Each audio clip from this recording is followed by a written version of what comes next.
So let's manage our appointments and our clients in WC Online. The first thing we're going to do is manage appointments. We're going to learn how to make appointments, how to cancel appointments, and how to edit appointments.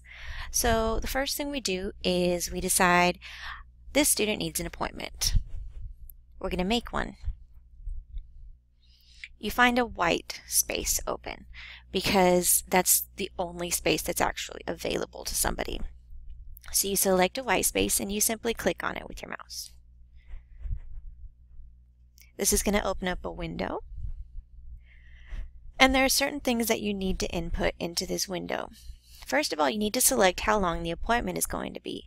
30-minute appointments are typically for up to 3 pages. This is for both face-to-face and OWLs, as well as OWL Lives. So a 30-minute appointment is what it defaults to. If, however, a student has a paper that is up to 6 pages, you're going to want to move it to an hour-long appointment. So all you have to do is change how long it is. If, for instance, you selected the wrong time and you want to select a different time, you can always change the start time as well. You also need to select which client it's going to be. It's going to default to you in this section, but unless the appointment is for you, you're going to want to put in the student's name. All you have to do is type in their last name. It'll bring up a list of who they are, okay? So let's say we want to make an appointment for Amelia Smith. It asks a lot of questions. For instance, what is their TWU ID number? What is their classification? If the student is making these appointments, then it's going to require that they put in this information. If you are making the appointment as an administrator, though, you do not need to put in all of this information, so you don't need to ask them quite so many questions. The important things I usually like to ask them are, what course is this for? What is your instructor's name? When is it due?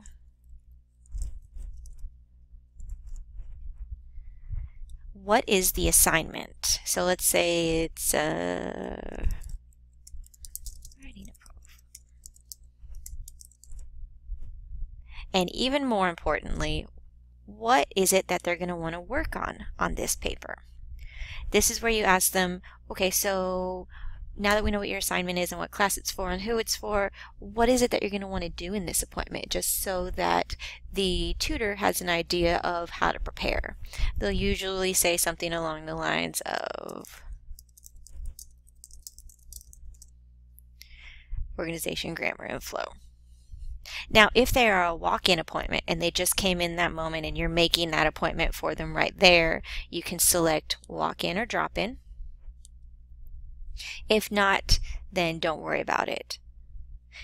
These down here are just to clarify what appointments are for. For instance, this actually cancels the appointment. We'll go over that. But placeholder, for instance, if you are making an appointment for yourself because there is something that you have to do during that time and you can't take appointments, and the coordinator of tutoring and the right site secretary have okayed this, then you can usually put in a placeholder appointment, or they'll do it for you and you just mark in a placeholder at the bottom.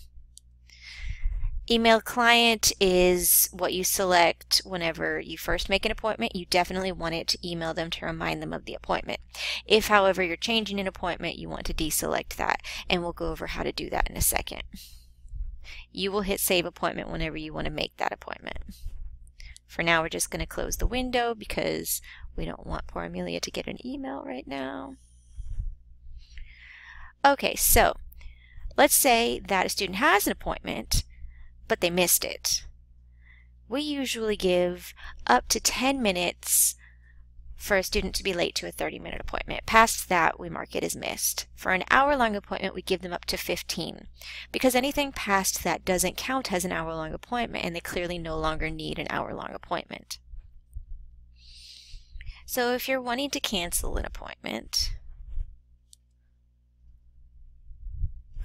all you have to do, it depends on the reason, of course, but all you have to do is go down to the bottom of your appointment. You open it up, you select missed if they missed it, You select cancel this appointment if they chose to cancel it. If a student says, you know what, I no longer want this appointment, go ahead and cancel it. Notice that email client is selected so that it'll email them letting them know it's definitely been canceled.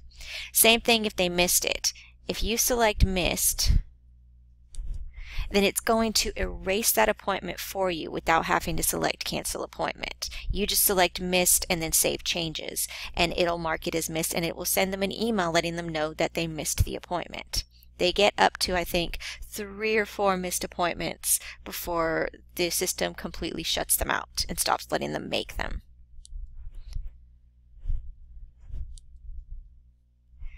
So we've learned how to cancel appointments, we've learned how to cancel missed appointments, we've learned how to make appointments. Now let's learn how to edit and move appointments. If you open up an appointment and you want to change it, if the student would like to change the time of the appointment, all you have to do is change these up here. You don't have to cancel and remake one. If you want to move it to another tutor, let's say that a student had thought they were making an appointment with a different tutor, or if somebody has volunteered to take a specific appointment because they work well with that person, all you have to do is go down to the bottom here and select Move Appointment. It'll open up this little menu and it'll ask you who you would like to move it to and what date you would like to move it to. You select the person you want to move it to. It's usually going to be the same date, and you select Save Changes.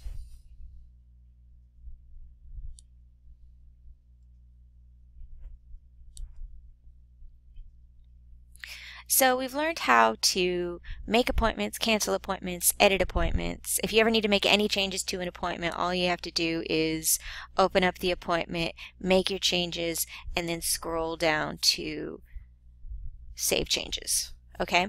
Now, if you're changing the time or the tutor and the student doesn't know you're doing this, then I suggest deselecting email client. The reason you want to deselect that is because getting an abundance of emails can confuse a student. If you changed their appointment because it had too many pages from a 30-minute to an hour-long appointment, you don't want to email them that because it confuses them and then they call us wanting to know why we changed their appointment. If you just do it and then deselect email client, then they won't get so confused, and you can make a note about it in their critique form letting them know, hey, I went ahead and made this an hour-long appointment because it was too long. That's a little easier for them to handle. Okay, so we learned how to deal with appointments. Let's go a little into how to manage the clients, okay? So if a student walks in and they say, I have an appointment, and you don't see them on the schedule anywhere, which happens sometimes, you may want to say, well, I could look through every one of these schedules for the next week or two and see if maybe they made it for the wrong day or week, or you could literally just look them up. If you go to your drop-down menu under Welcome, the Client and Form Management selection, and then over to Manage Clients and Records, it's going to let you search every student's records. See this list here? It's alphabetical. So if, for instance, you want to go with, let's go with Amelia again. First name Amelia, you ask them their first and last name Smith. You search for her. You open up to see.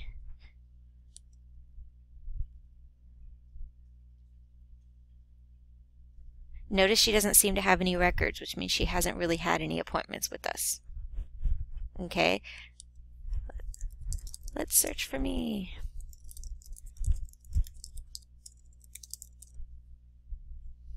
Okay, we put in our first name, we put in our last name. Okay, so here you have appointments, client report forms, cancellations. So client report forms, these can show you what they've done in the past. If you have a question about something in their appointment, you might take a look at their previous client report forms to see what people have done.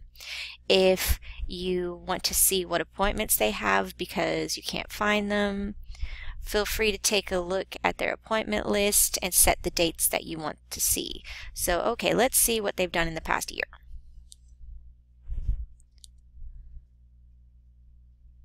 Okay, so for instance, I have had this many appointments.